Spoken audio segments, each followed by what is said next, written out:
इमाम अबू यूसुफ ने एक बार बगैर इमाम आजम से पूछे फिक्र की दरसगाह लगा ली।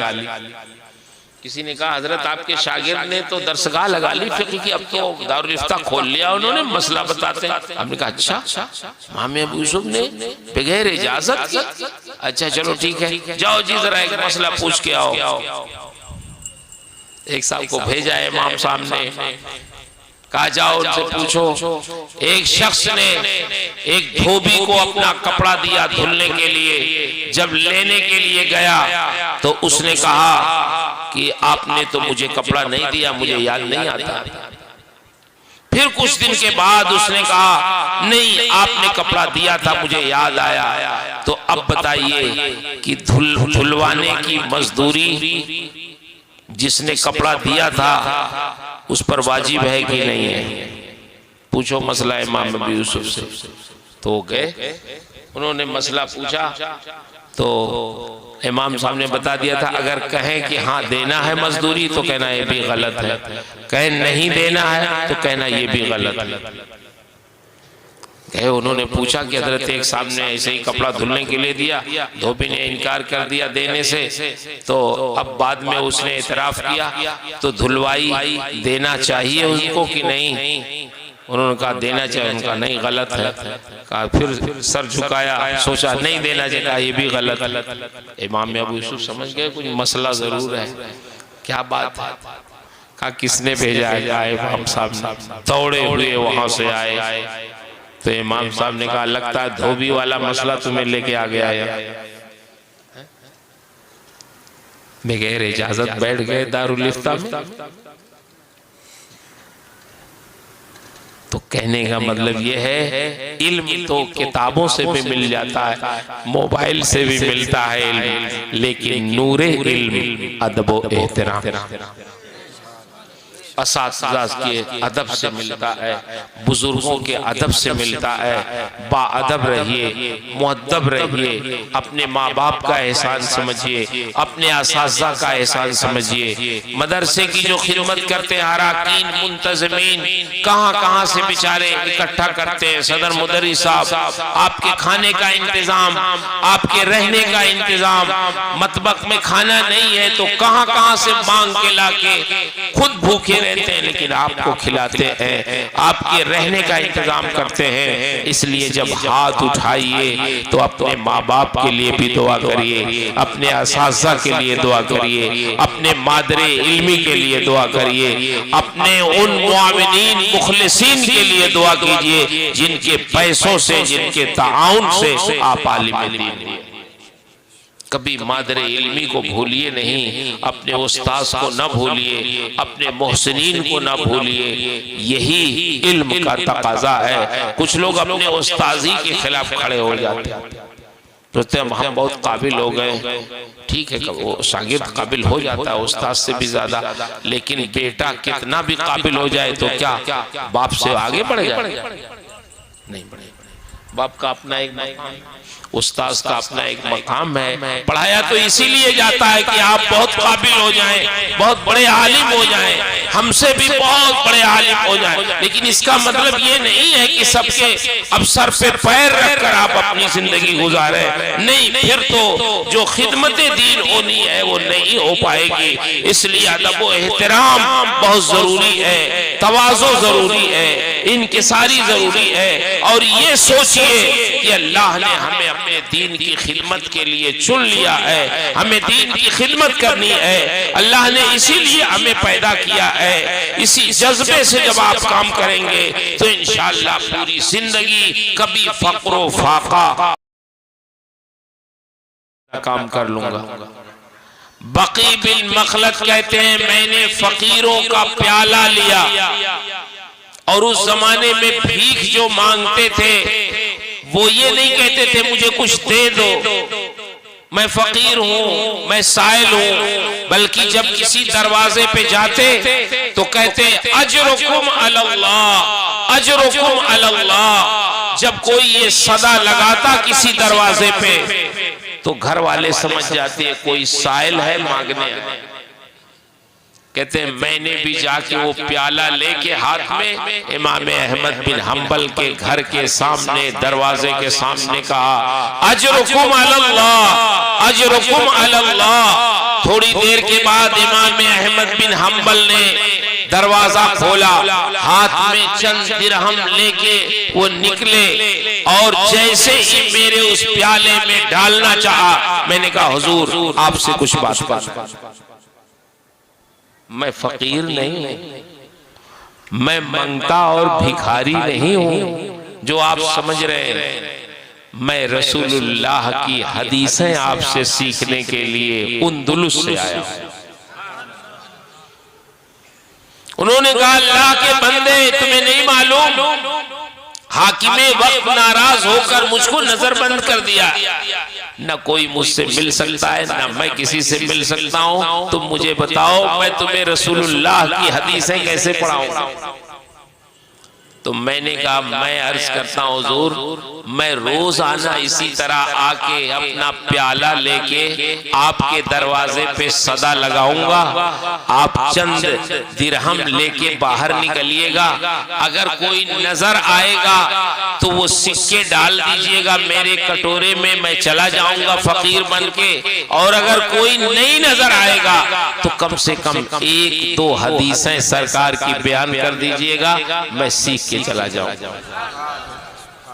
एक दो दिन की बात नहीं मैं कह रहा हूं, इमाम बकी बिन मखलद कुर्तुबी कहते हैं 1 साल तक मैं इमाम अहमद बिन हम्बल के घर के दरवाजे पर रोजाना ये सदा लगाता, अजरुकुम अलल्लाह, और भिखारी बनकर इमाम अहमद बिन हम्बल की बारगाह में हाजिर होता।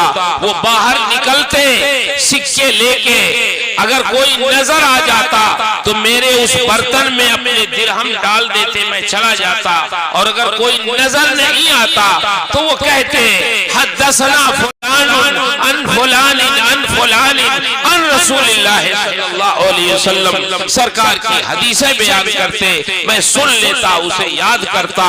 1 साल तक इस तरह मैं भिखारी बनकर रसूलुल्लाह सल्लल्लाहु अलैहि वसल्लम की हदीस।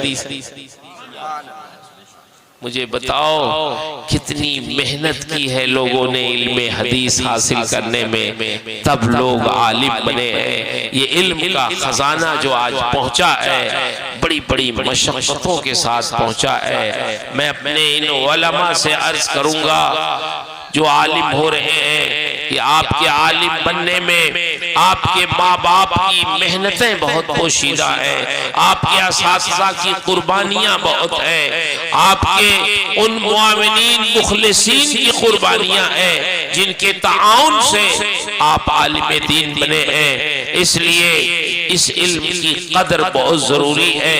ये अमानत है अल्लाह के रसूल की, अल्लाह के रसूल की जो वरासत है वो दुनिया नहीं है, वो दीन का इल्म है। अल्लाह का शुक्र अदा कीजिए कि अल्लाह ताला ने अपने महबूब की वरासत का वारिस आज आप देख रहे हैं। ये आपके सामने जो फारिगीन तशरीफ फरमा है, ये मदरसों की देन है। ये मदारिस जिनका शजरा नबी करीम सल्लल्लाहु अलैहि वसल्लम के उस मदरसे से मिलता है जिसको 1400 साल पहले हमारे पैगंबर ने मस्जिद नबवी में खोला था। मस्जिद नबवी उस वक्त छोटी सी एक मस्जिद थी, उसकी छत खजूर के पत्तों की थी, उसके सतून खजूर के तनों के थे, जमीन कच्ची थी, और सैयदुल अंबिया उसी मस्जिद में इमामत भी फरमाते थे, लोगों को नमाज भी पढ़ाते थे, अपने सहाबा को इल्म भी सिखाते थे। उसी मस्जिद में आपको जब अल्लाह तौफीक दे हज या उम्रा की सआदत की, तो आज भी आप जब जाएंगे रियाजुल जन्ना में तो थोड़ा सर उठा के जब देखेंगे तो उसमें सुतून सब नजर आएंगे। ये सुतूने अबी लुबाबा है, ये सुतून आयशा है, ये सुतून हर्ष है, ये सुतून वफूद है। क्या मतलब? वो सुतून जहाँ जहाँ सरकार की यादगारें हैं वहाँ सुतून कायम है। जिस सुतून से अबू लुबाबा ने अपने आप को बांधा था वो सुतून भी उसी मस्जिद में है। सुतून सरीर जहाँ एतिकाफ की चारपाई सरकार की बिछती थी वहाँ भी सुतून है। सुतून हर्ष जहाँ हजरत अली रज़ी अल्लाह ताला अन्हु खड़े होकर रात भर पहरा दिया करते थे सरकार के लिए, वहाँ भी सुतून है। सुतून वफूद कि बादशाहों के वफूद से सरकार उसी मस्जिद में मुलाकात करते थे, वहाँ भी सुकून है। इसका मतलब ये है कि और उसी मस्जिद के सहन में सुफ़ा चबूतरा है थोड़ी दूर पर, जिस पे 70 से 80 लोग बैठ सकते हैं। यही सहाबा का हॉस्टल था, सहाबा वही बैठकर रसूलुल्लाह से इल्म हासिल करते। आज मदरसों में अल्हम्दुलिल्लाह एक ही छत के नीचे सारे इंतजामात हैं। मतबख है, रहने की जगह हॉस्टल है, लाइब्रेरी है, असातिज़ा हैं, किताबें हैं, रोशनी का इंतज़ाम है, सारी सहूलियात हैं। पहले बड़े बड़े मुहद्दिसीन बड़ा लंबा सफर करके जाते सिर्फ इसलिए कि आप अपनी दरसगाह में बैठकर सुनने की सिर्फ इजाजत देते। लोग कहते थे नहीं इजाजत नहीं, तो हाथ जोड़ते गुजारिश करते कि हमें अपनी दरसगाह में बैठने की इजाजत दे दीजिए, सिर्फ सुनने की इजाजत। आज तो गुजारिश करना पड़ता हमारे मदरसे में आके दाखिला ले लीजिए, पढ़िए, नाश्ता भी कराएंगे, खाना भी खिलाएंगे, अच्छे से ठहराएंगे भी, फिर भी लोग तैयार नहीं होते। अगर पढ़ने पढ़ाने का अजर हम लोगों को मालूम हो जाए तो हर आदमी ये सोचे कि वो तालिब इल्म बन जाए। ये जो बच्चे फारिग हुए हैं कभी कभी ये एहसास कमतरी में मुब्तला हो जाते हैं। अभी एक दिन मैं पढ़ा के पहली घंटी हदीस की थी, निकला दूसरी घंटी पढ़ाने जा रहा था दूसरी बिल्डिंग में, तो एक तालिब इल्म तेज कदमों से चलता हुआ आया। मैंने महसूस किया कोई आ रहा है, पीछे देखा तो तालिब, मैंने बोलो क्या बात है? हज़रत आपसे कुछ बात करना है। क्या बात करना बताओ? कहा मैं साबिया में पहुंच गया हूँ, बड़ी फिक्र लगी रहती है, अब क्या करना है? तो मैंने कहा भिला हो जाए, तुमको फिक्र लगी रहती है, क्या करना है? जो हम लोग कर रहे हैं वही तुम्हें भी, दीन की खिदमत करना, पढ़ना पढ़ाना। कहा वो तनख्वाह का मसला। मैंने कहा अरे अल्लाह के बंदे,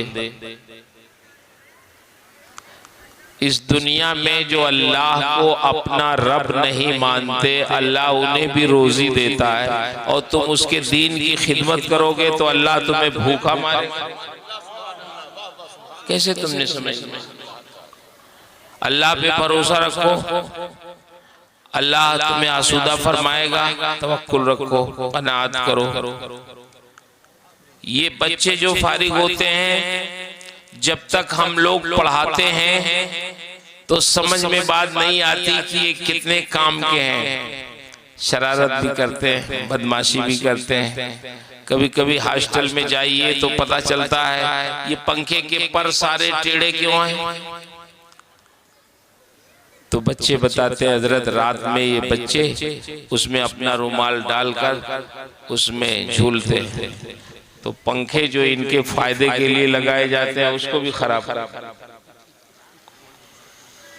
जो जाली इनके कमरे में लगाते हैं कि मच्छर ना आए, उसको भी तोड़ के उसमें से पानी फेंकते हैं, खाना फेंकते करते हैं। लेकिन इन्हीं बच्चों में कुछ ऐसे भी बच्चे होते हैं जो पूरे मदरसे की लाज रख लेते। गया के एक इलाके में जाना हुआ, एक शागिर्द थे, पढ़ाते थे। इत्तेफाक से उनसे पूछ लिया, बेटा तुम्हारी तनख्वाह कितनी है यहाँ? कहने लगे कि 7,000। मैंने कहा 7,000 तो बहुत कम है, तुम तो बासलाहियत आलिम थे, तुम्हारी तनख्वाह और होनी चाहिए। अगर तुम कहो तो कोई अच्छी जगह तुम्हारे लिए तलाश करें। आप यकीन माने, अल्लाह उस आलिमे दीन को जज़ाए खैर दे। उस शख्स ने अपना सर झुका लिया, कुछ देर तक खामोश रहा, फिर अपना सर उठाया उस बच्चे ने, तो उसके आंखों में आंसू थे और उसने कहा कि हजरत मेरे लिए कोई जगह न तलाशें, मैं इस 7,000 पे बहुत खुश हूँ। अच्छा, कहा असल मसला ये है कि 5 साल हुए यहाँ आए हुए मुझे। यहाँ के लोग बहुत जाहिल थे, बड़े उजट थे, दिन भर जुआ खेलते, झगड़ा करते, गाली गलूज करते, रोजा नमाज से कोई इनको मतलब नहीं। हजरत 5 साल तक मैंने इनके पीछे बहुत मेहनत की है, ये 50% ठीक हो गए हैं अल्हम्दुलिल्लाह। तो मैं अगर अपनी तनख्वाह के लिए चला जाऊं कहीं तो मेरा काम तो हो सकता है, लेकिन ये जहां से चले थे फिर वहीं पलट के आ जाए और मेरी सारी 5 साल की मेहनत बेकार हो जाए। तो ये हमारे उलमा अपने फायदे को आपकी इस्लाह पे कुर्बान करते, अपनी तनख्वाह नहीं देखते, अपना फायदा नहीं देखते, बल्कि मिल्लत इस्लामिया का फायदा देखते हैं। हमारी इस्लाह चाहते हैं कि हमारी इस्लाह हो जाए। इसलिए मेरे भाइयों, मैं उन तमाम वालिदैन को मुबारकबाद पेश करता हूँ जिन्होंने अपने इन बच्चों को मदरसे में दाखिल किया, इनको आलिम दीन बनाया, इनको क़ारी कुरान बनाया, इनको हाफिज़े कुरान बनाया। यही लोग तो हकीकत में दीन के खादिम हैं और इन्हीं से दीन की हिफाजत होती है। अल्लाह ताला इनसे इतनी मोहब्बत फरमाता है, इतनी मोहब्बत फरमाता है कि जब कोई शख्स इल्म दीन हासिल करने के लिए अपने घर से निकलता है तो जानते हैं पहले बादशाह लोग जब किसी दूसरे मुल्क में बादशाहों से मिलने जाते थे तो लोग उनके एजाज में सुर्ख कारपेट बिछवाते थे, उस पे वो जूते पहन के चलते थे, जाके अपने यहाँ बताते थे कि इतनी दूरी तक हमारे लिए कारपेट बिछाई गई। तो दुनिया के बादशाहों के लिए उनके कदमों के नीचे सुर्ख कारपेट बिछाई जाती थी, लेकिन अल्लाह के रसूल इरशाद फरमाते हैं जब कोई तालिब इल्म अपने घर से इल्म की तलब के लिए निकलता है तो अल्लाह के मासूम फरिश्ते उसके कदमों के नीचे अपना पर बिछा दे। सुभान अल्लाह, सुभान अल्लाह, नारे तकबीर, नारे रिसालत। हजरत मुफ्ती साहब किबला के साथ जो मुबारकपुर से हजरत के साथ तशरीफ लाए हैं, यानी कि गाड़ी चला के आए हैं, मेरी आवाज़ सुन रहे हो तो स्टेज के करीब आ जाए। अल्लाह के रसूल सल्लल्लाहु अलैहि वसल्लम इरशाद फरमाते हैं मन काना फी तलबिल इल्म कानतिल जन्नतु फी तलबी। जो शख्स इल्म की तलब में रहता है तो उसको जन्नत की तलाश नहीं करनी पड़ती, जन्नत खुद उसकी तलाश। सुभान अल्लाह, सुभान अल्लाह। कितना अच्छा मकाम है। ये क़िरात पढ़ते हैं हम लोग, इमाम आसिम की क़िरात बरवायत हफ्स। इमाम आसिम मस्जिद में पढ़ाते थे, कुरान पढ़ाते थे, तो उनके मुंह से ऐसी खुशबू आती थी कि मुझको अंबर से भी ज्यादा खुशबू आती। सुभान अल्लाह। उनके शागिर्द पूछते थे कि हुजूर आप क्या खाते हैं? इलायची खाते हैं, मुश्क लगाते हैं, करते क्या हैं? आपकी जुबान से ऐसी खुशबू आती है कि ऐसी खुशबू हमें दुकानों में नहीं मिलती। उन्होंने कहा नहीं, मैं कुछ भी नहीं खाता हूं, मैं कोई इलायची कोई खुशबूदार चीज नहीं खाता हूं, मैं मस्जिद में अल्लाह का कलाम तुम लोगों को पढ़ाता हूं, तो शायद मेरा ये कुरान पढ़ाना अल्लाह की बारगाह में मकबूल हो गया है।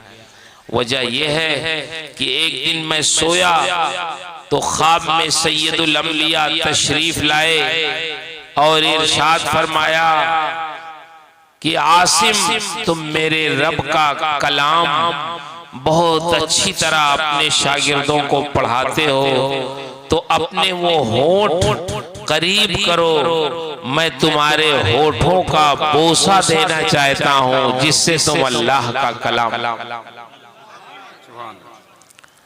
अल्लाह के रसूल ने,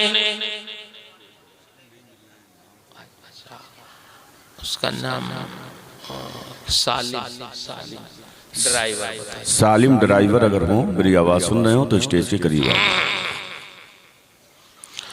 वो फरमाते हैं कि जब से रसूलुल्लाह सल्लल्लाहु अलैहि वसल्लम ने मेरे होठों का बोसा दिया है, तब से मेरे होठों से मुझको अंबर की खुशबू आई।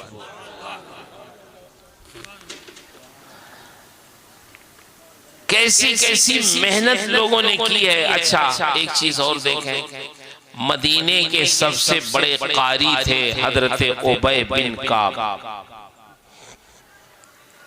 मैंने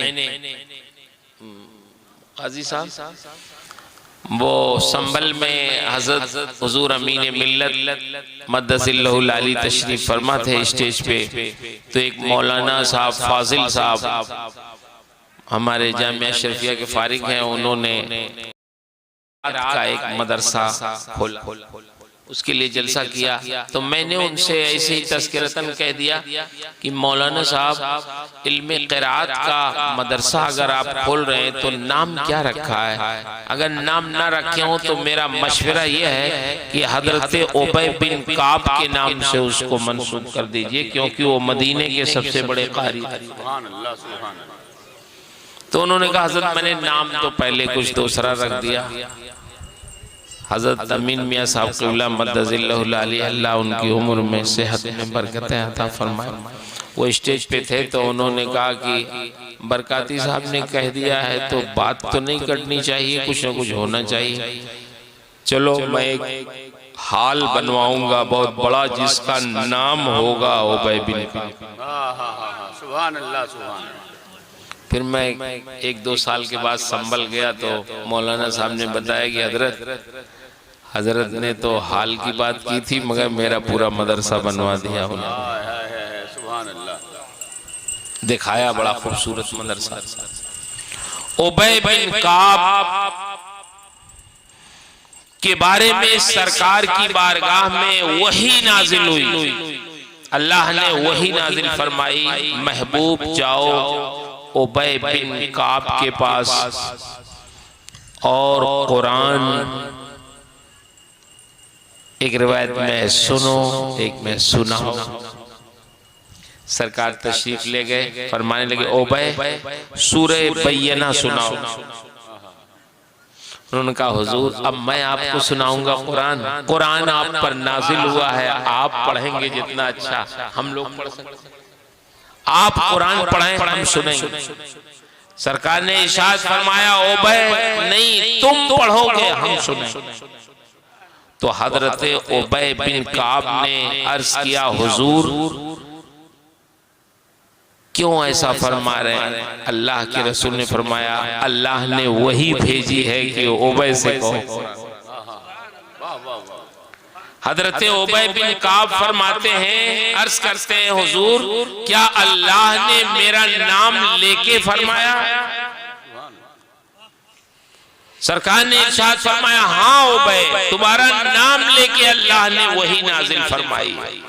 हजरत उबय बिन काब के आंखों से आंसू जारी हो गए खुशी के कि उबय अब तुम्हारी शान ये हो गई है कि कुरान पढ़ने की वजह से अल्लाह तुम्हारे नाम से वही नाजिल करता है अपने महबूब के बारे में। ये तुम्हारी शान हो गई है कि कुरान अच्छा पढ़ते हो तो तुम्हारा जिक्र अल्लाह अपने महबूब से फरमाता है। सुभान अल्लाह, सुभान लेके फरमाता। तो ये इल्म बहुत प्यारा है, अल्लाह को ऐसा महबूब है कि अल्लाह ताला इरशाद फरमाता है, सुम्मा औरसनल किताब अल्लज़ीना इस्तफ़ैना मिन इबादिना, हमने अपने किताब का वारिस अपने उन बंदों को बनाया है जिन बंदों को हमने अपने दीन के लिए चुन लिया। सुभान अल्लाह, सुभान। ये उलमाए किराम, ये तालिब इल्म, ये अल्लाह के चुने हुए बंदे हैं। अल्लाह ने इनको अपने दीन की खिदमत के लिए चुन लिया है। इस राह में तकलीफें भी बहुत आती है। कभी कभी लोग दावतों में खिलाते हैं बहुत अच्छा अच्छा खाना। रमजान में मुझे बाहर जाना होता है तो वहाँ लोग बड़े तकल्लुफ से दावत देते हैं। पूरा बकरा लाके अमेरिका में और उसका कुछ भुना, कुछ सूखा, कुछ मसाले वाला, ये वो सब। बोले हजरत थोड़ा इसमें खाइए, थोड़ा उसमें खाइए, थोड़ा ये खाइए, बहुत अच्छा बना। तो मैं कहता हूँ जानते हो क्यों खिलाते हो तुम लोग? क्यों खिलाते? आलिम है इसलिए। अरे हमने कहा आलिम होने 9 साल तक हम लोग सिर्फ दाल चावल दाल रोटी, दाल चावल दाल रोटी। क्या बात है, क्या तो 9 साल जो सब्र करते हैं तो उसका ये नतीजा है कि अल्लाह बहुत अच्छा अच्छा खाना। बेशक बेशक हक है। उस सब्र की जज़ा देता है अल्लाह ताला के। ऐसे ऐसे बंदे हैं। रात बहुत काफी हो गई, ठंडक भी है। ये उलमाए किराम तशरीफ फरमा है। मुझे खुशी है कि जलसे के बहाने मुलाकात है, हजरत से बहुत दिन के बाद मुलाकात है। उंदुलुस कहाँ है? कुर्तुबा। बगदाद कहाँ है? कुर्तुबा के बकी बिन मखलद कुर्तुबी, उन्होंने सुना कि बगदाद में इमाम अहमद बिन हम्बल हदीस रसूल बयान करते। चलें इमाम अहमद बिन हम्बल से इल्मे हदीस पढ़ेंगे, सुनेंगे। गए, कश्ती, समंदर का सफर था। कश्ती में अपनी सीट बुक कराई, बैठे, अपना सामान रखा और उसका जो कश्ती बांध था वो रास्ता भूल गया। कश्ती थपेड़ों के नजर हो गई। बकी कहते हैं कभी कभी कश्ती बुलंदियों पे पहुंच जाती, कभी नीचे आती। हम ये समझते अब डूबे अब डूबे। सफर, समंदरी सफर में कै बहुत होती है, बहुत कै हुई। हमने यकीन कर लिया कि अब कश्ती डूब जाएगी, अब खुशकी पे पहुंचना मंजूर नहीं है, लगता अल्लाह को। तो इतने परेशान हुए, इतने परेशान हुए कि यकीन हो गया कि अब इसी समंदर ही में रह जाएंगे। खैर खुदा खुदा करके समंदर से पार हुए, खुशकी पे आए। कमजोर बहुत हो गए थे, अपना सामान उठाया। कहाँ जा रहे हैं? बगदाद इल्मे हदीस पढ़ने। फरमाते हैं कमजोरी बहुत। जब निकले एक शख्स से पूछा बगदाद कितनी दूर है यहाँ से? उसने कहा बगदाद 700 मील। मैंने कहा मैं बगदाद जाऊंगा, 700 मील का रास्ता तय करूंगा। इमाम अहमद बिन हम्बल से मुझे मिलना है, उनसे रसूलुल्लाह की हदीसें पढ़नी है। ये शौक दिल में इतना था कि उस कमजोरी में भी अपना सामान सर पे रखा और मैं पैदल निकल गया। 700 मील का सफर जब मैंने करीब करीब तय कर लिया, बगदाद करीब आ गया, एक शख्स उधर से आता हुआ मिला। मैंने उससे पूछा बगदाद कितनी दूर है? उसने कहा बगदाद के करीब तुम आ गए हो, बताओ किस लिए बगदाद जा रहे हो? तुम तो यहाँ के इस इलाके के मालूम नहीं होते, कहाँ के रहने वाले हो? मैंने कहा मैं उंदुलुस कुर्तुबा से आ रहा हूँ। कहा किस लिए जा रहे हो बगदाद? कहा इमाम अहमद बिन हम्बल से इल्मे हदीस पढ़ने जा रहा हूं। उसने एक ठंडी सांस ली, कहा अल्लाह के बंदे, इमाम अहमद बिन हम्बल से तुम पढ़ने जा रहे हो? हाकिम वक्त इमाम अहमद बिन हम्बल से ऐसे नाराज हो गए हैं कि इमाम अहमद बिन हम्बल को उनके घर में नजर बंद कर दिया है। अब न कोई उनसे मिल सकता है, न वो किसी से मिल सकता है। तुम कैसे पढ़ोगे? तुम्हारा जाना बगदाद बेकार है, इमाम अहमद बिन हम्बल से मुलाकात नहीं होगी। मैंने कहा मैं जाऊंगा, मैंने बड़ा लंबा सफर किया है, इमाम अहमद बिन हम्बल से मिलने की कोई सूरत जरूर पैदा करूंगा। मैं आया बगदाद में, एक कमरा किराए पे लिया, अपना सामान रखा, फिर मैंने जाके मालूम किया क्या इस शहर में कोई रसूलुल्लाह सल्लल्लाहु ताला अलैहि वसल्लम की हदीसें बयान करते हैं? कोई लोगों ने कहा यहिया बिन मईन है जो बगदाद की जामे मस्जिद में अल्लाह के रसूल की हदीसें बयान करते हैं। यहिया बिन मईन बहुत बड़े मुहद्दिस हैं, उलमाए किराम जानते हैं। मुहद्दिस के साथ ये नाक़िदे हदीस हैं। नाक़िदे हदीस का मतलब आप नहीं समझेंगे, समझाना पड़ेगा। हदीसों को परखने वाले कि कौन सी हदीस सही है, कौन सी मौजूद। अल्लाह ने अपने महबूब की हदीस की हिफाजत के लिए कुछ बंदों को ऐसा पैदा कर दिया था जिसमें यहिया बिन मईन थे, इमाम ज़हबी थे। इमाम ज़हबी तो कहते हैं कि अगर मुझे किसी टीले पे खड़ा कर दिया जाए और मैदान में सारे मुहद्दिसीन को खड़ा कर दिया जाए, मुझे बुलंदी पे खड़ा कर दिया जाए, तो मैं सारे मुहद्दिसीन के चेहरों को पढ़ के बता दूंगा इसमें कौन रसूलुल्लाह की सही हदीसें बयान करता है और कौन हदीसें गढ़ता है। मैं सबको देख के बता दूंगा। अल्लाह ने वो मारिफत अता की। ये अल्लाह ने अपने दीन की खिदमत के लिए चुन लिया था कुछ लोग। यही लोगों ने बताया यहिया बिन मईन बगदाद की जामे मस्जिद में सरकार की हदीस बयान करते हैं। वो कहते हैं मैं पहुंच गया मस्जिद में, मस्जिद भरी हुई थी, सिर्फ एक शख्स को एक सवाल करने की इजाजत थी यहिया बिन मईन से, 2 सवाल कोई नहीं कर सकता था। मैं खड़ा हुआ, मैंने एक सवाल किया उनसे, उन्होंने जवाब दिया। फिर दूसरा सवाल मैंने जैसे ही करना चाहा, लोग मेरा कुर्ता पकड़ के खींचने लगे, बैठ जाओ, तुम्हें आदाब नहीं मालूम इस मजलिस के, यहाँ कोई 2 सवाल नहीं कर सकता, एक सवाल तुमने कर लिया, अब दूसरे सवाल की गुंजाइश नहीं है। मैंने कहा मेरे भाई मैं बहुत दूर से आया हूँ, उंदुलुस से आया हूँ और मुझे इल्म का बहुत शौक है। जो सवाल मुझे अहम करना था वही दूसरा सवाल है, पहला सवाल इतना अहम नहीं था, मुझे कर लेने दो। यहिया बिन मईन ने कहा बहुत दूर का तालिब इल्म है, इसको पूछ लेने दो, क्या पूछना चाहता है, बताओ क्या कहना चाहता है। मैंने कहा मन हुआ अहमद बिन हम्बल, अहमद बिन हम्बल कौन है? आप इसका जवाब।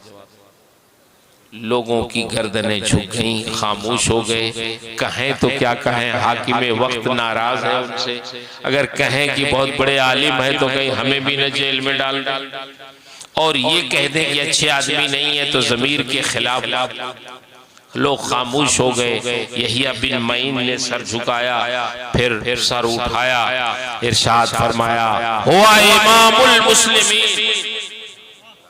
अहमद बिन हम्बल के बारे में पूछ रहे हो, वो मुसलमानों के इमाम हैं। मैंने कहा चलो मैं यही पूछना चाहता था, वो मुसलमानों के इमाम हैं, रसूलुल्लाह सल्लल्लाहु अलैहि वसल्लम की हदीसें बयान करते हैं। हाकिम वक्त अगर नाराज हो गया तो अपने जाती मसले पे नाराज हुआ होगा। मुसलमानों के इमाम से मैं मुलाकात जरूर करूंगा। एक शख्स से कहा चलो बताओ उनका मकान कहाँ है। उसने कहा मेरी हिम्मत नहीं है कि मैं उधर जाऊं, हाकिम वक्त नाराज है, मुझे भी कैद में डाल देगा। उन्होंने कहा अरे अल्लाह के बंदे, तुम सिर्फ अपने आंखों के इशारे से बता दो कि यही मकान है उनका, तुम चले आना, मैं मिलने की कोई सूरत पैदा कर। वो आपके यहाँ, हमारे यहाँ सब क्या फकीर लोग जो मांगते हैं वो कटोरा ले, वो प्याला, वो कहते हैं मैं, उन्होंने बताया ये है इमाम अहमद बिन हम्बल का मकान, इशारे से बताया। उनका ठीक है तुम जाओ, मैं अपना काम कर लूंगा। बकी बिन मखलद कहते हैं मैंने फकीरों का प्याला लिया, और उस जमाने में भीख जो मांगते थे वो ये नहीं कहते थे मुझे कुछ दे दो, मैं फकीर हूँ, मैं साइल हूँ, बल्कि जब किसी दरवाजे पे जाते तो कहते अजरुकुम अलल्लाह, अजरुकुम अलल्लाह। जब कोई ये सदा लगाता किसी दरवाजे पे तो घर वाले समझ जाते कोई साइल है मांगने। कहते हैं मैंने भी जाके वो प्याला लेके हाथ में इमाम अहमद बिन हम्बल के घर के सामने, दरवाजे के सामने कहा अजरुकुम अलल्लाह, अजरुकुम अलल्लाह। थोड़ी देर के बाद इमाम अहमद बिन हम्बल ने दरवाजा खोला, हाथ में चंद दिरहम लेके वो निकले, और जैसे ही मेरे उस प्याले में डालना चाहा, मैंने कहा हुजूर आपसे कुछ बात। मैं फकीर नहीं, मैं मंगता और भिखारी नहीं हूं जो आप समझ रहे हैं। मैं रसूलुल्लाह की हदीसें आपसे सीखने के लिए उंदुलुस से आया। उन्होंने कहा अल्लाह के बंदे तुम्हें नहीं मालूम, हाकिमे वक्त नाराज होकर मुझको नजरबंद कर दिया, न कोई मुझसे मिल सकता है न मैं किसी से मिल सकता हूं। तुम मुझे बताओ मैं तुम्हें रसूलुल्लाह की हदीसें कैसे पढ़ाऊं। तो मैंने कहा मैं अर्ज करता हूं हुजूर, मैं रोज आना इसी तरह आके अपना प्याला लेके आपके दरवाजे पे सदा लगाऊंगा, आप चंद दिरहम लेके बाहर निकलिएगा, अगर कोई नजर आएगा तो वो सिक्के डाल दीजिएगा मेरे कटोरे में, मैं चला जाऊंगा फकीर बन के, और अगर कोई नहीं नजर आएगा तो कम से कम एक दो हदीसें सरकार की बयान कर दीजिएगा, मैं सीख के चला जाऊं।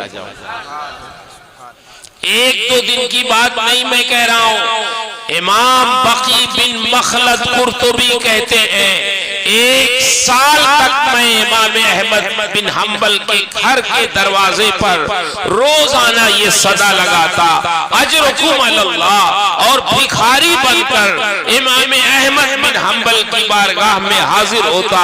वो बाहर निकलते सिक्के लेके, अगर कोई नजर आ जाता तो मेरे उस बर्तन में अपने दिरहम डाल देते, मैं चला जाता, और अगर कोई नजर नहीं आता तो वो कहते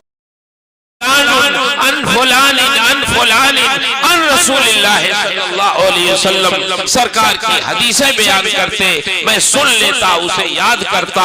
1 साल तक इस तरह मैं भिखारी बनकर रसूलुल्लाह सल्लल्लाहु अलैहि वसल्लम की हदीस।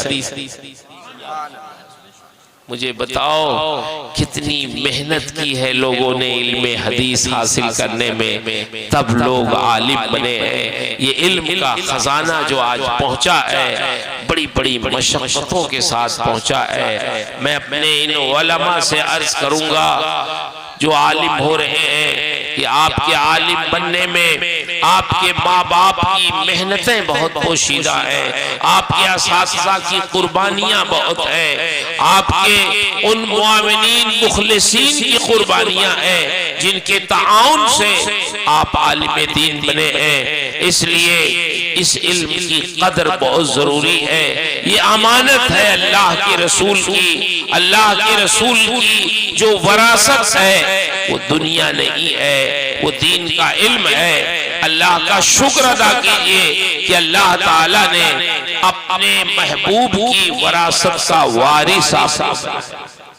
हजरत अली रज़ी अल्लाह ताला अन्हु ने कितनी अच्छी बात कही, रदीना किस्मतल जब्बार फीना लना इल्मु वलिल जो आले मालू।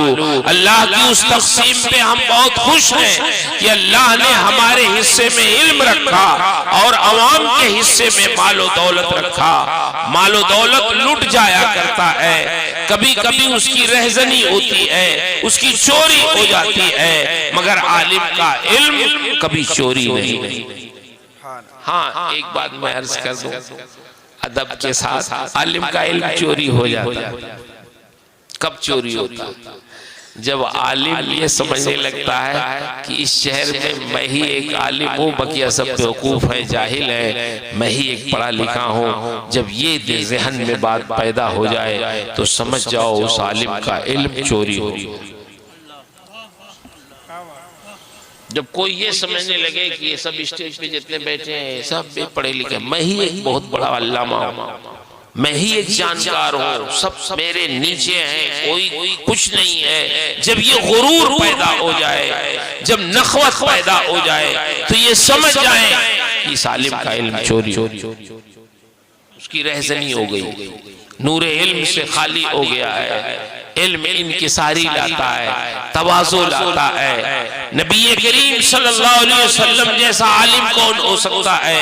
इल्म तो उन्हीं के दरवाजे से तकसीम हुआ है, लेकिन अल्लाह के रसूल सल्लल्लाहु ताला अलैहि वसल्लम को अल्लाह ने हुक्म दिया, तालीम दी कि महबूब जब दुआ करना हो तो दुआ करो, रब्बे ज़िदनी इल्मा, ए अल्लाह मेरा इल्म बढ़ा दे, मुझे मेरे इल्म में इजाफा फरमा दे। अल्लाह के रसूल दुआ करते, अल्लाहुम्मा इन्ना नसअलुका इल्मन नाफिया, ए अल्लाह मैं तुझसे ऐसा इल्म मांगता हूँ जो इल्म नफा बख्शे।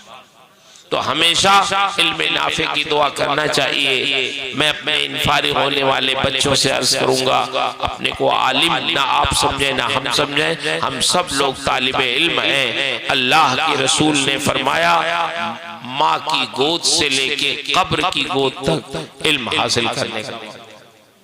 अगर आपने समझ लिया कि हम मौलाना हो गए, अब हमें पढ़ने की कोई जरूरत नहीं है, आला हजरत इरशाद फरमाते हैं कि ये जो दरसे निजामिया की किताबें हैं ये आलिम नहीं बनाती हैं, आलिम बनाने वाले दरवाजे पे ले जाके खड़ा कर कि अब आप पढ़िए, मुताला कीजिए तो आलिम बन जाएंगे। आप अपने इल्म की कदर करें, अपने असातिज़ा की इज्जत करें। आज तो कोई एक डंडा मार दे तो FIR हो जाती है। जौनपुर में मैं एक बार गया तकरीर करने, जौनपुर जिले में एक कारी साहब थे, उनसे ऐसे ही पूछिए, कारी साहब खैरियत से हैं? उनका हज़रत खैरियत। जेल जाते जाते बचे। हमने कहा क्यों? कहा एक बच्चे को मार दिया तो उसके घर वालों ने FIR कर दिया। तो क्या मतलब? आपके बच्चे को कोई उस्ताद एक डंडा अगर मार दे, अब तो मारपीट का जमाना भी नहीं, खैर मारना पीटना भी नहीं चाहिए, लेकिन अगर किसी ने सजा दे दी तो अब आप लाठी लेके मदरसे में आ जाएंगे, फिर तो आपका बच्चा पढ़ चुका। आपको मैं बताऊं, हारून रशीद ने अपने बेटे को इमाम किसाई के यहाँ दाखिल किया, हुजूर इसको पढ़ाइएगा, अमीन या मामून, और सिर्फ पढ़ाइएगा नहीं, इसकी तरबियत भी करिएगा। ये मत सोचिएगा ये बादशाह का बेटा। एक दिन हारून रशीद गए, करीब मगरिब का वक्त था, करीब था, देखा कि हारून रशीद का बेटा अपने उस्ताद को वुजू करा रहा है, उस्ताद पैर धुल रहे और बादशाह का बेटा अपने उस्ताद के पैर पे पानी डाल रहा। हमारा बेटा अगर इतना मुअद्दब हो जाए तो हम खुश हो जाएंगे, चलो अपने उस्ताद को पानी डाल रहा। हारून रशीद ने पीछे से जाके एक तमाचा अपने बेटे को रसीद किया। जब बेटे ने अपना सर घुमाया, देखा बाप, हारून रशीद ने कहा नादान, सिर्फ उस्ताद के पैर पे पानी डालता है? अल्लाह ने दो हाथ तुम्हें किस लिए दिए? एक हाथ से पानी डाल और दूसरे हाथ से उनका पैर धुल, तब भी वो हक नहीं अदा होगा जो इल्म उन्होंने तुम्हें सिखाया। सिर्फ पानी डाल ऐसे इल्म आता। इसलिए मेरे भाइयों, मेरे बच्चों, फारिग होने वाले उलमाए किराम, अदब अपने दिल में रखें। अदब ही से नूरे इल्म मिलता है। इमाम अबू यूसुफ ने एक बार बगैर इमाम आजम से पूछे फिक्र की दरसगाह लगा ली। किसी ने कहा हजरत आपके शागिर्द ने तो दरसगाह लगा ली फिक्र की, अब तो दारुल इफ्ता खोल लिया उन्होंने, मसला बताते हैं। हमने कहा अच्छा, इमाम अबू यूसुफ ने बगैर इजाजत? अच्छा चलो ठीक है, जाओ जी जरा एक मसला पूछ के आओ। एक साहब को भेजा है इमाम सामने, कहा जाओ उनसे पूछो। एक शख्स ने एक धोबी को अपना कपड़ा दिया धुलने के लिए। जब लेने के लिए गया तो उसने कहा कि आपने तो मुझे कपड़ा नहीं दिया, मुझे याद नहीं आता। फिर कुछ दिन के बाद उसने कहा नहीं आपने कपड़ा दिया था, मुझे याद आया। तो अब बताइए कि धुलवाने की मजदूरी जिसने कपड़ा दिया था उस पर वाजिब है कि नहीं है? पूछो मसला इमाम अबू यूसुफ से। तो गए, उन्होंने मसला पूछा तो इमाम साहब ने बता दिया था अगर कहें कि हाँ देना है मजदूरी तो कहना ये भी गलत है, कहें नहीं देना है तो कहना ये भी गलत है।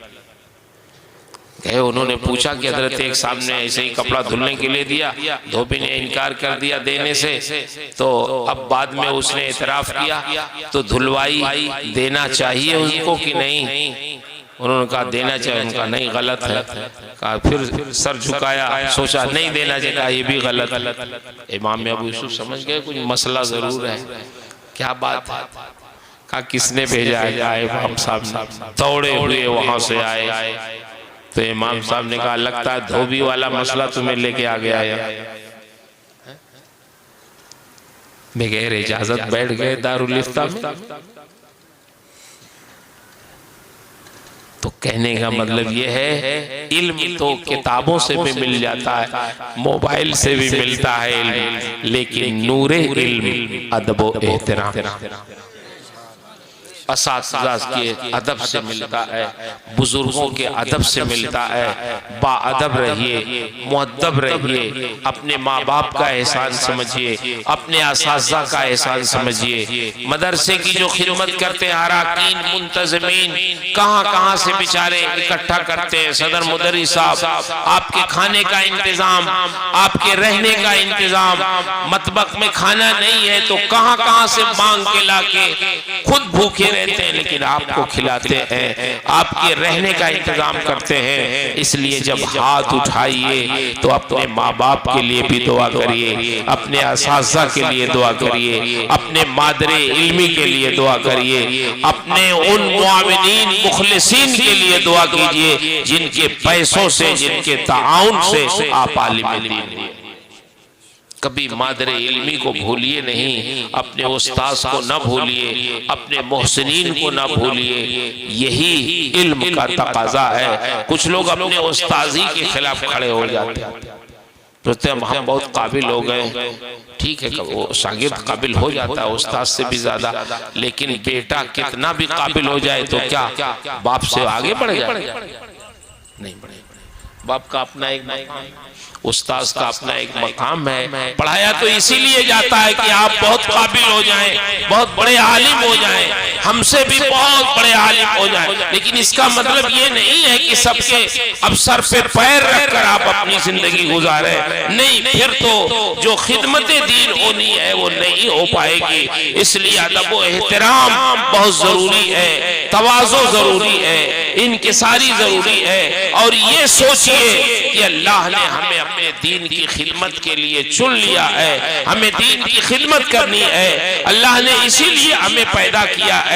इसी जज्बे से जब आप काम करेंगे तो इंशाअल्लाह पूरी जिंदगी कभी फक्र व फाका आपके करीब नहीं आ सकता।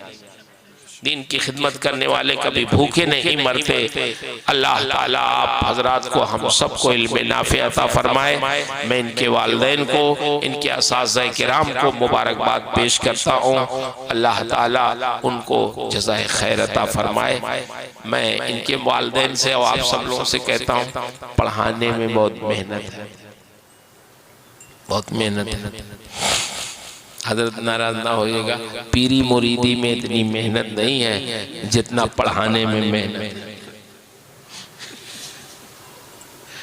9 साल तक इनके पीछे लगे रहना पड़ता।